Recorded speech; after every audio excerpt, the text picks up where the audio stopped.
আম্মি, আব্বু, কোথায় তোমরা? কি হয়েছে, এত খুশি খুশি লাগছে তোমাকে? জানো আজ কি হয়েছে? কি হয়েছে? আম্মি, আমি আবারও পরীক্ষায় প্রথম হয়েছি। স্যার আমায় ডেকে সবার সামনে অনেক প্রশংসা করেছেন। আলহামদুলিল্লাহ, আমার ছেলে প্রথম হয়েছে। আমি জানতাম তুমি পারবে। তুমি তো আমাদের মুখ উজ্জ্বল করে দিয়েছো। আল্লাহ তোমার জ্ঞান আরো বাড়িয়ে দিক। জানো আব্বু, সবাই হাততালি দিয়েছে আর স্যার বলেছেন আমি নাকি ক্লাসের সেরা ছাত্র। তুমি আমাদের গর্ব আব্দুল্লাহ। এই কথাটা আমার সবাইকে জানাতে ইচ্ছে করছে। সবাই জানুক আমার ছেলে কত মেধাবী। আচ্ছা, আজ তোমার জন্য কি রান্না করব? বলো তো, কি খেতে চাও? আমার জন্য কাবাব বানাও আম্মি। আচ্ছা, তাই বানাবো। আমি এক কাজ করি, হামজার বাবাকে দাওয়াত করে আসি। উনি ওনার ছেলেকে নিয়ে খুব গর্ব করে। আমিও দেখাবো আমার ছেলে কেমন। ঠিক আছে, যাও।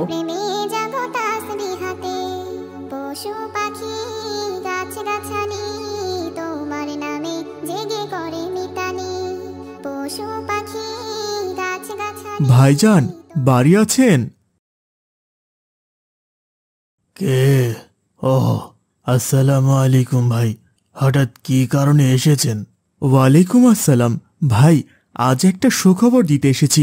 আমার ছেলে আব্দুল্লাহ আবারও পরীক্ষায় প্রথম হয়েছে। স্যার ওকে ক্লাসের সেরা ছাত্র বলেছেন। তাই নাকি? আলহামদুলিল্লাহ, ভালোই তো হয়েছে। হ্যাঁ ভাই, সত্যি বলতে গেলে আমি আর তার মা খুব খুশি। আজ বাসায় ছোট্ট একটা আয়োজন করছি, তাই আপনাদেরও দাওয়াত দিতে এলাম। অবশ্যই আসবেন।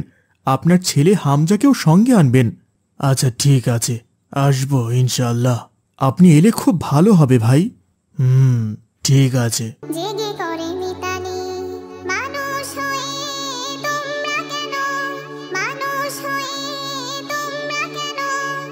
আসসালামু আলাইকুম ভাইজান, আজ আমাদের দাওয়াতে আসার জন্য ধন্যবাদ। ওয়ালাইকুম আসসালাম। না না, ধন্যবাদ কিসের? আরে বাবা, এত আয়োজন করেছেন। আরে ভাই, এটা তো আমার ছেলের খুশির জন্য ছোট্ট একটা আয়োজন। আপনারা না এলে অবশ্য আনন্দটাই অসম্পূর্ণ থেকে যেত। হামজা, এই নাও বাবা, খাও। জি, খাচ্ছি খালা।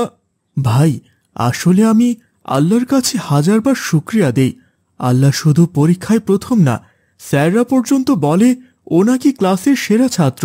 আলহামদুলিল্লাহ, আল্লাহ সবাইকে জ্ঞান দিক। জানেন ভাই, আমি তো আব্দুল্লাহকে সারা দিনই পড়াশোনায় ব্যস্ত রাখি। খেলাধুলায় সময় নষ্ট করি না। পড়ায় ওর আসল কাজ। হ্যাঁ, ঠিকই বলেছেন।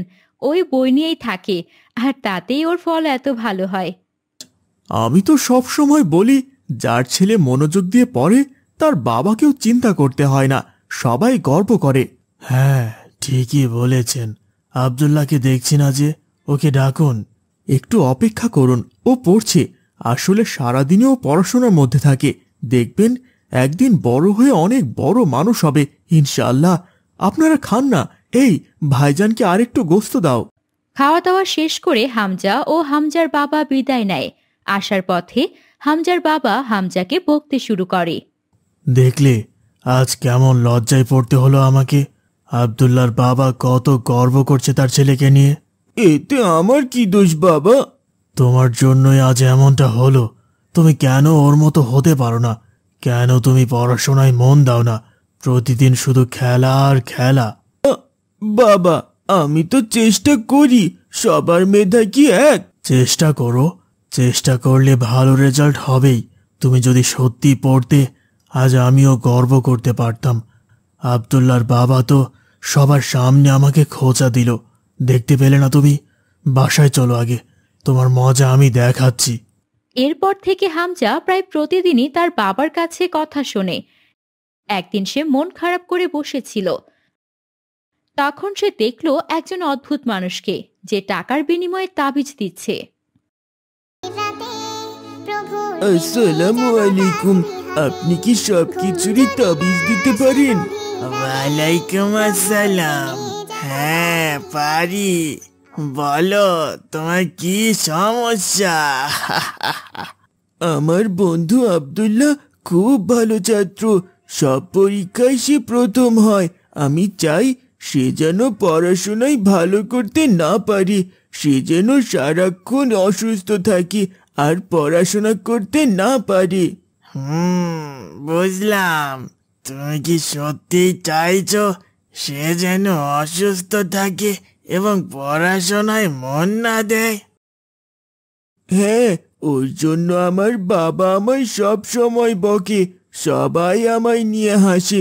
আমি কেন পারি না, আমি কেন খারাপ ছাত্র। ঠিক আছে, তাবিজ দেব, কিন্তু শর্ত আছে কিছু। এগুলো শর্ত মানতে হবে। আমি সব মানব, কি করতে হবে বলুন। প্রথমে তো আমাকে তাবিজের জন্য কিছু টাকা দিতে হবে। এরপর আব্দুল্লাহর ব্যবহৃত কোনো জিনিস এনে দিতে হবে।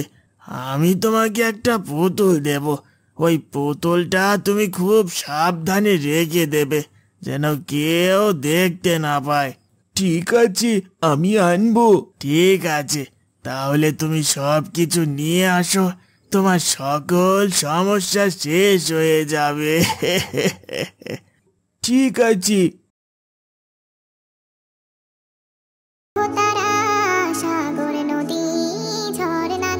এরপর হামজা কায়দা করে আব্দুল্লাহর ব্যবহৃত একটি জিনিস জাদুকরকে এনে দেয়। জাদুকর কালো জাদুর মাধ্যমে একটা পুতুল হামজাকে দেয় এবং এর পরের দিন থেকেই আব্দুল্লাহ অসুস্থ হয়ে যায়। আব্দুল্লাহ, কি হয়েছে? কেন খেতে চাইছো না? খেতে পারছি না আমি, মাথা ঘুরছে, পড়াশোনাও করতে ইচ্ছে করছে না। হায় আল্লাহ, কি হলো আমাদের ছেলের? হঠাৎ করে এত অসুস্থ হয়ে গেল কেন? কালকে পরীক্ষা আছে, আমি কিছু মনে নেই আমার, কি পড়েছি সব ভুলে গেছি। এইভাবে চলতে দিলে হয় না, ডাক্তারকে ডাকো আব্দুল্লাহর আব্বু। হ্যাঁ, এখনই ডাক্তারকে ডেকে আনছি। আব্দুল্লাহর অসুস্থতা দেখে বাবা মা খুব চিন্তিত হয়ে পড়ে। দেরি না করে আব্দুল্লাহর বাবা ডাক্তারকে ডেকে নিয়ে আসে। কি হয়েছে ওর? জ্বর তো আসেনি দেখছি, তাহলে হুট করে কেন এমন করছে? আমি তো কিছুই ধরতে পারলাম না। সারাক্ষণ বিছানায় শুয়ে থাকে, খেলাধুলা করতে চায় না, মুখেও কিছু খায় না, পড়াশোনা তো করতেই চাচ্ছে না। আমি আর কিচ্ছু করতে পারছি না, সব কিছু কঠিন মনে হচ্ছে। দেখেছেন ডাক্তার সাহেব, যে ছেলে সারা দিন পড়াশোনা করত সে এখন পড়তে চাচ্ছে না। এত মেধাবী ছেলেটা এখন কেন যে এমন হলো? আমার মনে হয় ওর মানসিক অবস্থা খারাপ, ওকে একটু সময় দিন। এভাবে পড়াশোনার জন্য চাপ দেবেন না। আমি এরপরও কিছু ওষুধ লিখে দিচ্ছি, এগুলো খাওয়াবেন, এতে কাজ হয়ে যাবে ইনশাআল্লাহ। ইনশাআল্লাহ। এভাবেই দিন যেতে থাকে। একদিকে আব্দুল্লাহর অসুস্থতা বাড়ছে, অন্যদিকে পড়াশোনা ও খাওয়াতে তার কোনো আগ্রহ নেই। এদিকে হামজা এসব দেখে খুব আনন্দ পায়, কিন্তু একদিন তার সব গোপন বুদ্ধি ফাঁস হয়ে যায়। হামজা, আমাকে একটা কলম দাও তো বাবা। আমার ঘরে আছে বাবা, গিয়ে নিয়ে নাও। আচ্ছা ঠিক আছে, আমি নিচ্ছি। হামজার বাবা কলম খুঁজতে খুঁজতে একটা ড্রয়ারের কাছে যায়। ড্রয়ার খুলে সে অবাক হয়ে যায়। নাউজুবিল্লাহ, এটা তো একটা কালো জাদুর পুতুল। এটা হামজার ড্রয়ারে কি করে এলো? হামজা, হামজা এদিকে এসো। কি হয়েছে বাবা, ডাকছো কেন? এই পুতুলটা তোমার ঘরে আসলো কিভাবে? না মানে বাবা, এটা আসলে আমার খেলার পুতুল। তুমি কবে থেকে পুতুল খেলা শুরু করেছো? তুমি কি আমাকে ছোট্ট বাচ্চা ভাবো? এই পুতুলটা কিসের আমি এটা জানি না? বলো, তুমি কেন এটা এখানে রেখেছো? বাবা, আমি আমি আসলে আসলে এটা আমি এক জাদুকরের কাছ থেকে নিয়েছি। কোন জাদুকরের কাছ থেকে নিয়েছো আর কেন নিয়েছো? আমি আব্দুল্লাহকে অসুস্থ বানানোর জন্য এটা নিয়েছি, যাতে সে অসুস্থ হয় আর পড়াশোনা করতে না পারে, আর যাতে সে প্রথম হতে না পারে। ছি আব্দুল্লাহ, তুমি আমার ছেলে হয়ে এসব করেছো? আমার ভুল হয়ে গেছে বাবা। এই পুতুলটা নিয়ে এখনই চলো আব্দুল্লাহদের বাড়িতে। এসো আমার সাথে।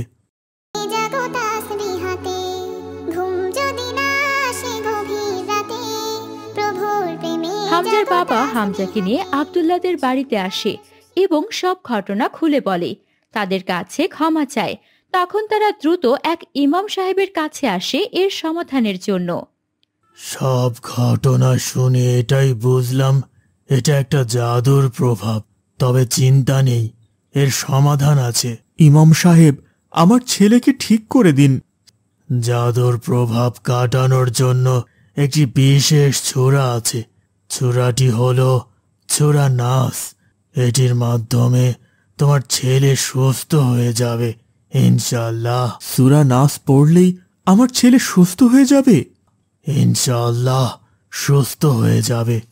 নবীজিকে এক ইহুদি জাদু করেছিল, যার ফলে নবীজি অসুস্থ হয়ে পড়েন। জিব্রাইল আলাইহিস ওয়াসাল্লাম নবীজিকে বলেন যে এক ইহুদি তাকে জাদু করেছে এবং যে জিনিস দিয়ে জাদু করেছে তা একটা কূপের মধ্যে আছে। তখন সেই জিনিসটা উদ্ধার করা হয় এবং সূরা নাস ও সূরা ফালাক পড়ে সেখানে ফু দেওয়া হয়।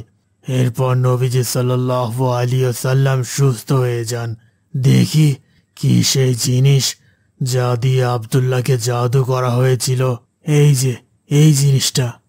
চিন্তা করবেন না, আমি এক্ষুনি সূরা নাস পড়ে ফু দিয়ে দিচ্ছি। আপনাদের ছেলে সুস্থ হয়ে যাবে ইনশাআল্লাহ। আর একটা জিনিস মনে রাখবেন, মেধা আল্লাহর দেওয়া দান। সবাইকে সমান মেধা দেওয়া হয়নি, তাই বাচ্চাদের এসব নিয়ে বকাঝকা করবেন না। এরপর ইমাম সাহেব সূরা নাস পড়ে ফু দেয় এবং পরের দিনই আব্দুল্লাহ সুস্থ হয়ে যায়। ঘুম যদি না আসে গভীর রাতে। এই নুরি, হ্যাঁ আপু, কি হয়েছে? ডাকছো কেন? উঠে পড়, আজান দিয়ে দিয়েছে, নামাজ পড়ে নে, আয়। ঠিক আছে আপু, আমি উঠছি। উঠে আয়, একসঙ্গে ওযু করে নেই। নুরি, বিসমিল্লাহ বলে ওযু শুরু কর। বিসমিল্লাহির রহমানির রহিম। নুরি, বলতো ওযুর ফরজ কয়টি? ওযুর ফরজ 4টি আপু। ঠিক বলেছি না? হ্যাঁ, একদম ঠিক বলেছিস। ওযু করতে গেলে এই 4টি জিনিস করতেই হবে, বুঝেছিস? হ্যাঁ আপু, বুঝেছি। তোর ওযু করা হয়ে গেছে? হ্যাঁ আপু, হয়ে গেছে। তাহলে চল নামাজ পড়ে নেই। রাতে প্রভুর প্রেমে আয়েশা ও নুরি একসাথে ফজরের নামাজ শেষ করে।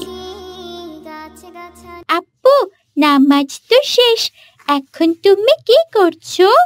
আমি এখন জিকির করব, এর জন্যই তাসবিহ হাতে নিয়েছি। তুমি কি জিকির করবে? আমি 4টি জিকির করব। এই 4টি জিকির আল্লাহ তাআলার কাছে অনেক প্রিয়। কোন 4টি জিকির আমাকেও বলো, আমিও জিকির করব। আল্লাহ তাআলা 4টি জিকির পছন্দ করেন। সুবহানাল্লাহ, আলহামদুলিল্লাহ, আল্লাহু আকবার, লা ইলাহা ইল্লাল্লাহ। তাহলে আমিও তোমার সঙ্গে বসে বসে এই 4টি জিকির করব। মাশাআল্লাহ, ঠিক আছে, তুমিও চলে এসো। জিকির শেষে আমরা মায়ের কাছে যাব মাকে সাহায্য করতে। ঠিক আছে আপু। তোমার নামে আসসালামু আলাইকুম আম্মিজান। ওয়ালাইকুম আসসালাম ওয়া রাহমাতুল্লাহ। এত সকালে তোমরা রান্নাঘরে কি করছো? তোমার কাজে সাহায্য করতে এলাম। ভালোই করেছো, আজকে আমার শরীরটাও ভালো নয়। তাহলে তুমি বিশ্রাম নাও, আমি রান্নাঘরটা দেখছি। তুমি কি সামলাতে পারবে? ইনশাআল্লাহ আমি রান্না করতে পারবো, তুমি বিশ্রাম নাও। ঠিক আছে, সাবধানে কাজ করো। আমি তোমার বাবাকে ডাকতে গেলাম। ঠিক আছে আম্মিজান। তুমি কি রান্না করবে আপু? মা কিছু সবজি কেটে রেখে গেছে, এগুলি রান্না করব। আচ্ছা আপু, সব সময় কিছু না কিছু করে তো আমল অর্জন করা যায়, রান্নার সময় কি এমন কোনো আমল করা যায় না? যায় তো, তুমি চাইলে সারা দিনই অনেক আমল করতে পারো। রান্নাঘরে কিভাবে আমল করব বলো? রান্নাঘরে ঢুকে প্রথমে সালাম দেবে, এবং বিসমিল্লাহ বলে শুরু করবে রান্না। এটা তো প্রায় সবাই জানে, আর কিছু নেই? আছে তো, তুমি যতক্ষণ রান্না করবে ততক্ষণ দুরূদ শরীফ পড়ো, দেখবে তোমার রান্নায় স্বাদও আসবে, আবার আমলও হবে। এটা তো এক ঢিলে দুই পাখি মারার মতো, তাই না? হ্যাঁ, কিছুটা এমনই। এখন আমাকে মন দিয়ে রান্না করতে দাও, না হলে আবার রান্নার স্বাদ খারাপ হয়ে যাবে। ঠিক আছে আপু, তুমি রান্না করো, কিন্তু আমি এতক্ষণ বসে বসে কি করব? তুমি ঘরে গিয়ে কোরআন পড়তে পারো। এত সকালে কোরআন পড়বো? এটাই তো সঠিক সময়। ফজরের নামাজের পর কোরআন পড়া উচিত। তুমি জানো না, কোরআন তেলাওয়াতের অনেক ফজিলত আছে। কি কি ফজিলত আপু? যারা কোরআন তেলাওয়াত করে, আল্লাহ তাআলা তাদের মর্যাদা বহুগুণ বৃদ্ধি করে দেন। এমনকি মৃত্যুর পরেও তাদের লাশের মর্যাদা বৃদ্ধি পায়। এছাড়াও আরো অসংখ্য ফজিলত রয়েছে। ঠিক আছে আপু, আমি এখন কোরআন তেলাওয়াত করি। তোমার রান্না শেষ হলে ফজিলতগুলো জেনে নেব। ঠিক আছে, যাও। গভীর ঘুমে আছো মেতে, ঘুম যদি না নূরি, আসে কি করছো? গভীর রাতে। বাবা, আমি কোরআন তেলাওয়াত করছি। তোমার আপু কোথায়? আপু তো রান্নাঘরে, মায়ের শরীর খারাপ, তাই আপু রান্নাঘরে রান্না করছে। মাশাআল্লাহ, তোমরা তো দেখি অনেক বড় হয়ে গেছো। তুমি কোরআনে কোন সূরা পড়ছো? আমি সূরা বাকারা পড়ছি। তুমি কি জানো সূরা বাকারার শেষ 2 আয়াতের ফজিলত অনেক? না বাবা, আমি জানতাম না। শুধু সূরা বাকারার শেষ 2 আয়াত নয়, সূরা হাশরের শেষ 3 আয়াতও অধিক পরিমাণে তেলাওয়াত করা উচিত। এছাড়াও আয়াতুল কুরসির ফজিলত অনেক। বাবা, তুমি কি আমাকে আয়াতুল কুরসির ফজিলত সম্পর্কে বলতে পারবে? হ্যাঁ, অবশ্যই। রাসূলুল্লাহ সাল্লাল্লাহু আলাইহি সাল্লাম বলেছেন, কোরআনের সবচেয়ে উত্তম আয়াত হচ্ছে এটি। এছাড়াও যে ব্যক্তি প্রত্যেক ফরজ সালাতের পর আয়াতুল কুরসি পড়বে, তার জন্য বেহেশতে প্রবেশের পথে একমাত্র অন্তরায় হলো মৃত্যু, মানে সে মরে গেলেই বেহেশতে চলে যাবে। ঠিক আছে, তাহলে আমি প্রত্যেক ফরজ সালাতের পর আয়াতুল কুরসি পড়ব। বাবা জানো, আমার কোরআন খতম করার অনেক ইচ্ছে, কিন্তু অনেক দিন লেগে যাবে খতম করতে। এমন কিছু সূরা আছে যেগুলো পড়লে তুমি কোরআন খতমের সওয়াব পাবে। কোন সূরা বাবা? যেমন সূরা ইখলাস 3 বার ও সূরা কাফিরুন 4 বার পড়লে প্রতি সূরার বিনিময়ে 1 কোরআন খতমের সওয়াব পাওয়া যাবে ইনশাআল্লাহ। তাহলেই তো অনেক ভালো। ঠিক আছে, আমি এগুলো পড়ব। নুরি, খাবার হয়ে গেছে, খেতে আয়। ওই তো তোমার আপু ডাকছে, চলো গিয়ে খেয়ে নেই। ঠিক আছে বাবা, চলো। এই জীবনের রংধনুটা মুছে যাবে একদিন, জেনে না। আজকে কি রান্না করলে আপু? বললাম তো, মা যেগুলো কেটে কুটে রেখেছিলেন সেগুলো রান্না করলাম। এইটা কি আপু? লাউ? হ্যাঁ লাউ, তোর প্লেট দে, তোকে দিচ্ছি। না না না, আমি লাউ খাবো না আপু, লাউ আমার খেতে একদম ভালো লাগে না। সে কি, তোর লাউ পছন্দ নয়? না, লাউ আমার খেতে ইচ্ছে করে না। তুই কি জানিস, আমাদের নবীজি লাউ অনেক পছন্দ করতেন। লাউ পছন্দ করাকে মুস্তাহাব মনে করা হয়। তাই নাকি? নবীজি সাল্লাল্লাহু আলাইহি ওয়াসাল্লাম লাউ পছন্দ করতেন? ঠিক আছে, তাহলে আমিও লাউ খাবো। আচ্ছা আপু, নবীজি আর কি পছন্দ করতেন? নবীজি মাখন আর খেজুর খেতেও অনেক পছন্দ করতেন। নবীজির আরেকটি পছন্দের খাবার হচ্ছে নাবিজ। এছাড়াও তিনি ঝোল পছন্দ করতেন। তুমি আমাকে একদিন নাবিজ বানিয়ে খাওয়াবে? ঠিক আছে, খাওয়াবো। এখন কথা না বলে খেয়ে নে। খাবারের সময় বেশি কথা বলতে নেই।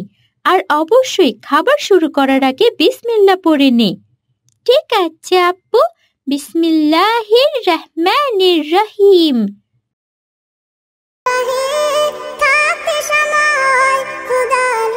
চলো নুরি, এশার নামাজ পড়ে নিয়েছি, এখন ঘুমোতে যাই। আচ্ছা আপু, ঘুমোতে যাওয়ার আগে কোনো আমল নেই? অসংখ্য আমল রয়েছে, তার মধ্যে একটি হচ্ছে ঘুমোতে যাওয়ার আগে আয়াতুল কুরসি পড়ে ঘুমানো। হ্যাঁ, বাবা আমাকে সকালবেলা বলেছেন আয়াতুল কুরসির অনেক ফজিলত। একদম ঠিক বলেছে। হাদিসে বর্ণিত আছে, যে ব্যক্তি ঘুমানোর সময় আয়াতুল কুরসি পড়ে ঘুমায়, আল্লাহর পক্ষ থেকে তার জন্য একজন পাহারাদার নিযুক্ত হয়ে যায় এবং ফজর পর্যন্ত শয়তান তার কাছে আসতে পারে না। আমি তো আয়াতুল কুরসি এখনো মুখস্থ করিনি, তুমি আমাকে শিখিয়ে দেবে? ঠিক আছে, আমি তোমাকে শিখিয়ে দেব। এছাড়াও নুরি, ঘুমানোর অনেক নিয়ম আছে। কি কি নিয়ম? যেমন আমাদের নবী করিম সাল্লাল্লাহু আলাইহি ওয়াসাল্লাম ডান গালের নিচে তার ডান হাত রেখে ঘুমোতেন। আমিও যদি নবী করিম সাল্লাল্লাহু আলাইহি ওয়াসাল্লামের মতো ডান গালের নিচে ডান হাত রেখে ঘুমাই, তাহলে কি সুন্নাত পালন করা হবে? হ্যাঁ, কিন্তু কিছু কিছু কাজ করতে তিনি নিষেধ করেছেন। কি কাজ আপু? রাসূল সাল্লাল্লাহু আলাইহি ওয়াসাল্লাম বলেছেন, উপর হয়ে যে ব্যক্তি ঘুমায় এমন ব্যক্তিকে আল্লাহ তাআলা ভালোবাসেন না। তুমি কখনো উপর হয়ে ঘুমিও না। ঠিক আছে আপু, এখন চলো তাড়াতাড়ি ঘুমোতে যাই। আমাকে আবার তাহাজ্জুদের নামাজ পড়তে হবে। তাহাজ্জুদের নামাজের অনেক ফজিলত।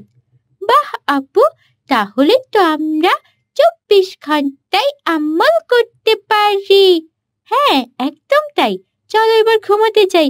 আর ঘুমানোর আগে ঘুমানোর দোয়া পড়া উচিত। তুমি কিন্তু দোয়া পড়ে নিও। ঠিক আছে আপু।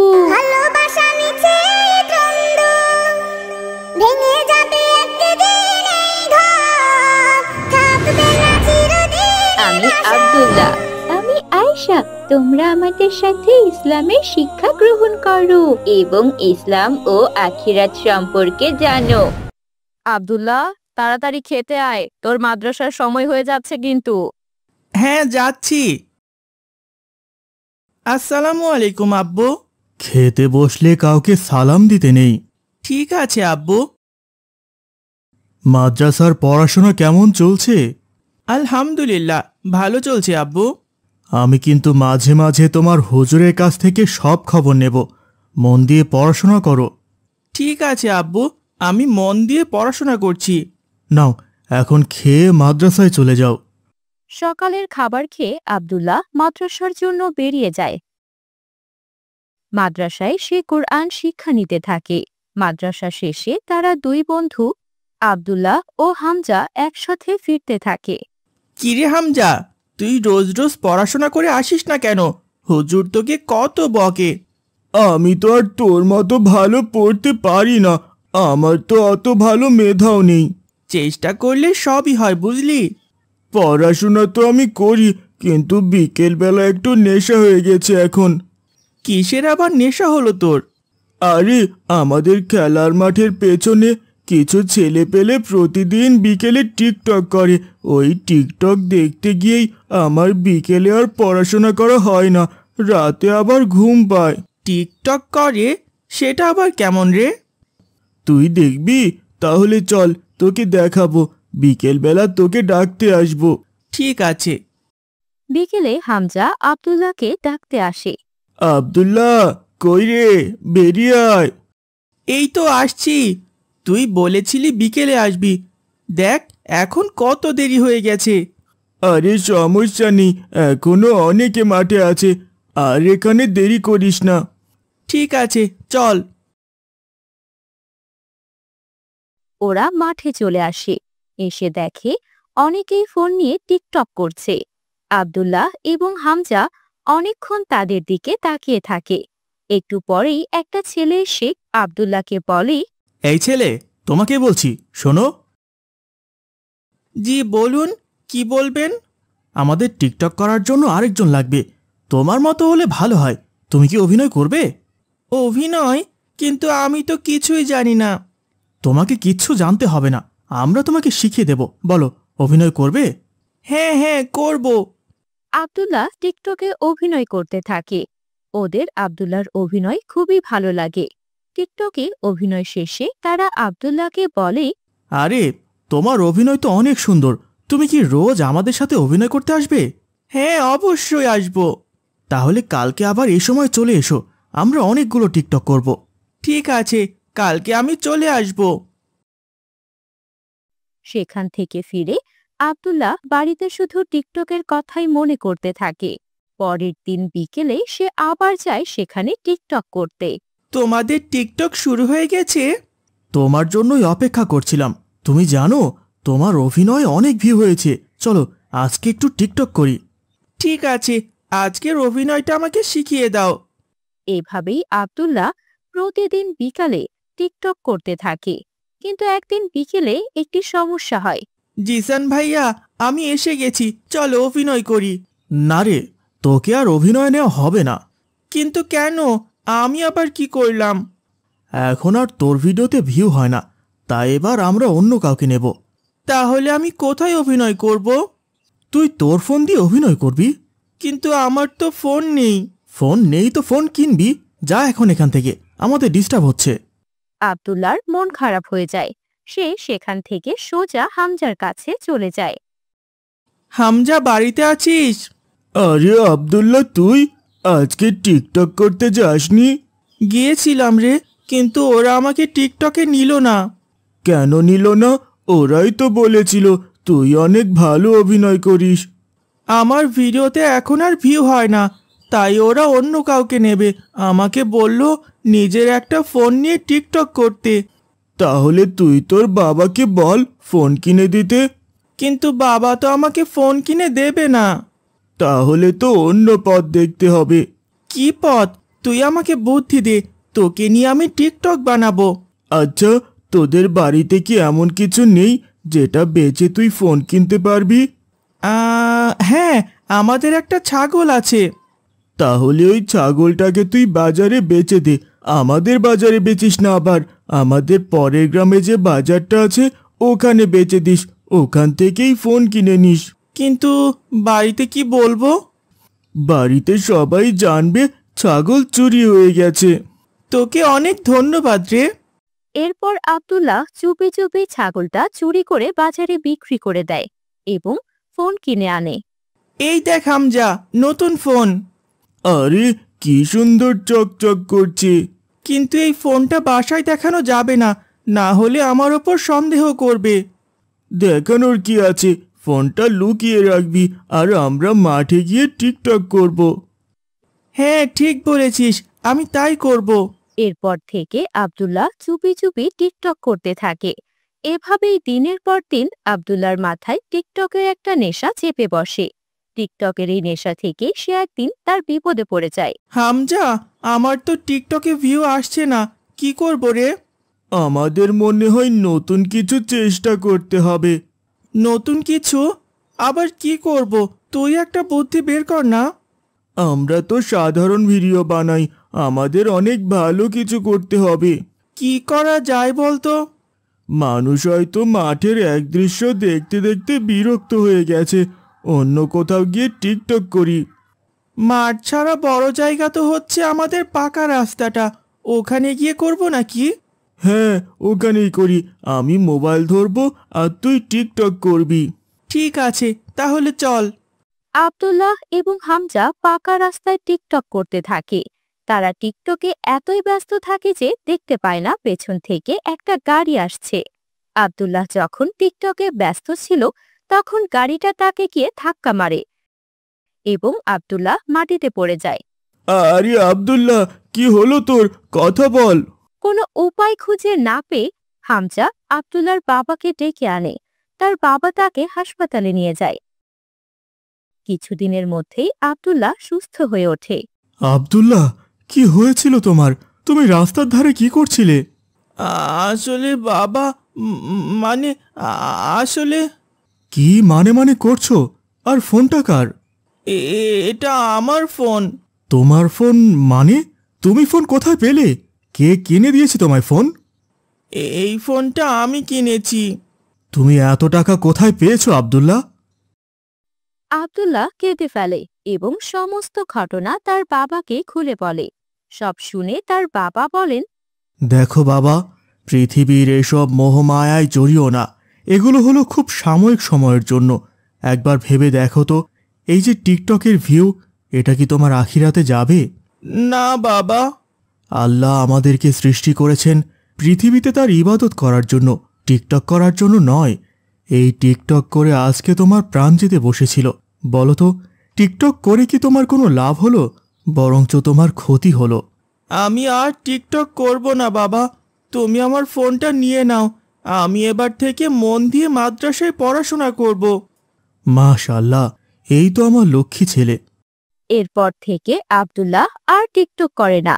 সে প্রতিদিন মাদ্রাসায় যায় এবং আল্লাহর ইবাদত করতে থাকে।